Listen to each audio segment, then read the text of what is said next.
Всем привет! В сегодняшнем видеоролике я вам покажу довольно интересную масштабную копию советского легкового автомобиля марки «Запорожец» в масштабе 1 к 43 от производителя Deep Models. Это довольно старая модель, она уже снята с производства. Первую партию таких автомобилей Deep показал в начале 2017 года. И было представлено два варианта окраски одной модели. Одна машина в светло-голубом цвете, вторая в темно-сером. И модели друг от друга также отличались регистрационными номерными знаками. На первый «Запорожец» я делал видеообзор пару недель назад. Кому интересно, можете посмотреть этот видеоролик, найдя его на моем канале. А сегодня мы рассмотрим машину под номером 2. И когда эти автомобили были в новинку, я не обращал на них особого внимания, потому что, во-первых, «Запорожец» для меня не столь интересная машина, и второе, то, что были аналоги в коллекции в виде ручной работы, также некоторых моделей из журнальной серии, и, скажем так, основные позиции уже были закрыты. Но в конце прошлого года на партию запорожцев в одном крупном онлайн-интернет-магазине была распродажа. И решил взять их для полноты коллекции и как раз покажу эти модели вам. И давайте распакуем коробочку, посмотрим на этот экземпляр поближе. Здесь коробка компактного размера, она намного меньше, чем упаковка от грузовых автомобилей и автобусов от этого бренда, но коробочка выполнена в традиционном для Deep стиле. Темно-зеленая картонка с логотипом Deep посередине. И на задней стороне упаковки есть схематическое изображение двух советских легковушек. Это «Запорожец» и ВАЗ-2101. И у Deep было в планах выпустить копейку, но пока что модель не воплотилась в реальность. Возможно, в конце этого года или в начале следующего, или, возможно, никогда Deep покажет нам такой автомобиль в 43-м масштабе. У них даже было в планах выпустить «Москвич», но что-то пошло не так. И на нижней стороне упаковки есть различная информация, которая касается производителя. Также есть наклейка с артикулом, по которому можно найти эту модель в интернете. Указан прототип ЗАЗ-965, и модель копирует аналог 60-го года выпуска.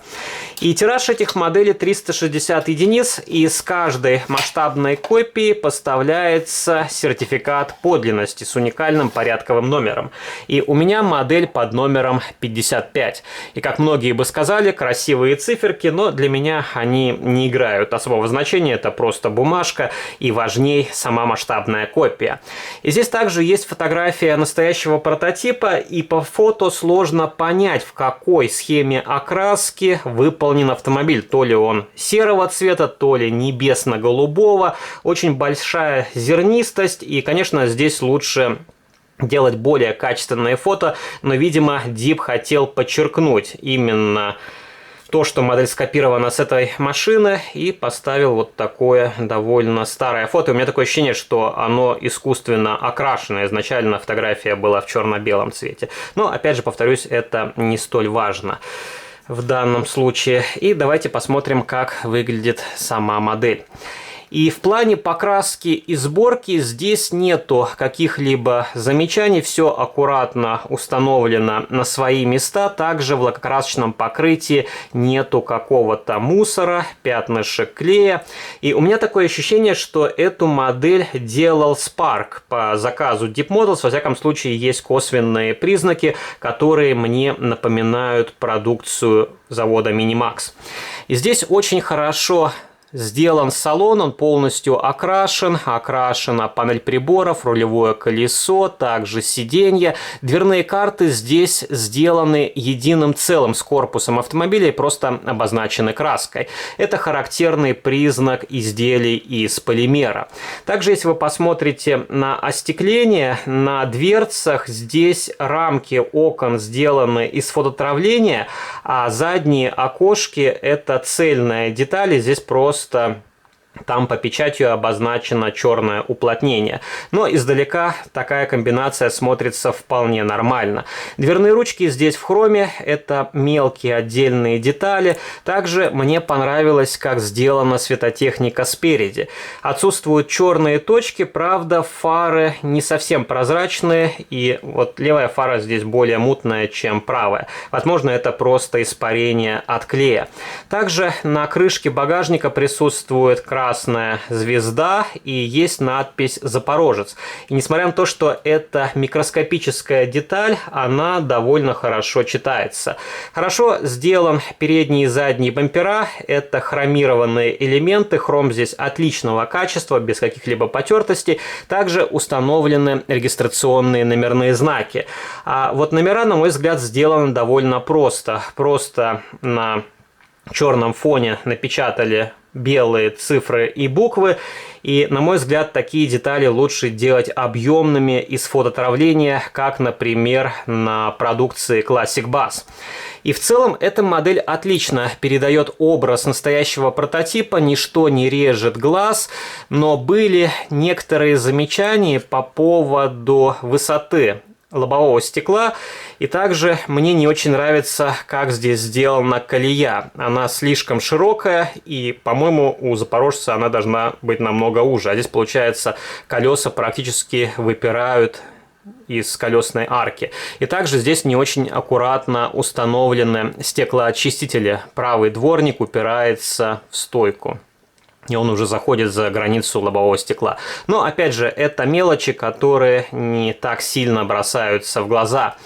И здесь модель не сильно залита краской, отчетливо видна расшивка на дверцах, и в целом здесь вполне хорошая отливка.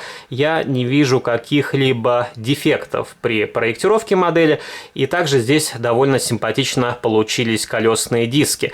Правда, колесики здесь имеют некоторые повреждения. То ли это покрышки их деформировали, то ли при демонтаже покрышки, ее последующем монтаже как-то повредился колесный диск, но вот вы видите, сзади тоже есть какие-то неровности.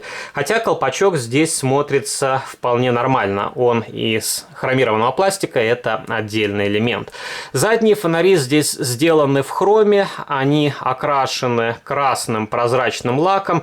Тоже уже были разговоры по поводу задней светотехники, и, конечно, в идеале такие элементы делать из прозрачного пластика.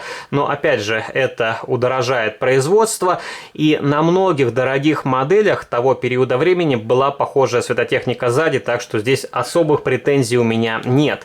Но вот не очень понравилось, как сделаны вентиляционные отверстия на капоте. Издалека они смотрятся вполне нормально, но это просто декаль, и, конечно, этот момент лучше сделать из фототравления. Например, полностью фототравленную крышку багажника и там уже прорезать сквозные дырочки. Но, опять же, это бы усложнило производство, возможно, появилось бы больше брака. Так что Deep пошел по пути наименьшего сопротивления.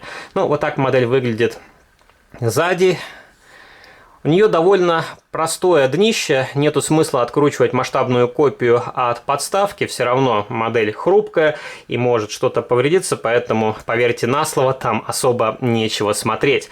И для сравнения я вам приготовил две модели от западных брендов. Одна модель импортного автомобиля – это немецкий НСУ 1200C, и как раз вы можете посмотреть, у машин довольно похожая технология проектировки. Правда, у Neo больше мелких деталей из фототравления. И это модели примерно одного ценового сегмента. И здесь стоит отметить, у Neo лучше сделана задняя светотехника, и мне больше нравится, как у Neo сделаны регистрационные номерные знаки. Здесь номер сделан на подложке из фототравления, и на него наклеена маленькая декаль. Но, повторюсь, это модели примерно одного уровня. И также давайте я вам покажу советский автомобиль в исполнении Neo. Это Volga GAZ M21. И вот эти две модели отлично смотрятся рядом друг с другом. И как раз можно посмотреть, что у Deep машина не намного хуже, чем у Neo, несмотря на ее более компактные размеры. И интересно то, что вот эта Волга пользовалась огромным спросом, и у Neo был большой ассортимент, практически все Волги были распроданы, а Deep свой Запорожец долгое время не мог распродать даже с хорошей скидкой.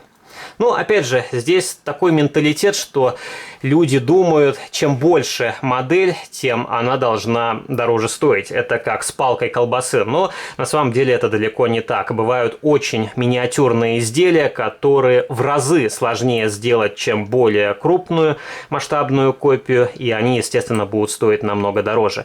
Вот такой замечательный запорожец, который я хотел вам показать в сегодняшнем видеоролике. Пишите ваши комментарии, есть ли похожие модели в ваших коллекциях, в каком количестве, от какого производителя. Поддержите этот видеоролик лайком, вступайте в мои группы в социальных сетях ВКонтакте и Фейсбуке, жмите на колокольчик и заглядывайте на мой второй канал, там тоже выкладываются довольно интересные видеоролики. А на сегодня это все, до новых встреч, пока!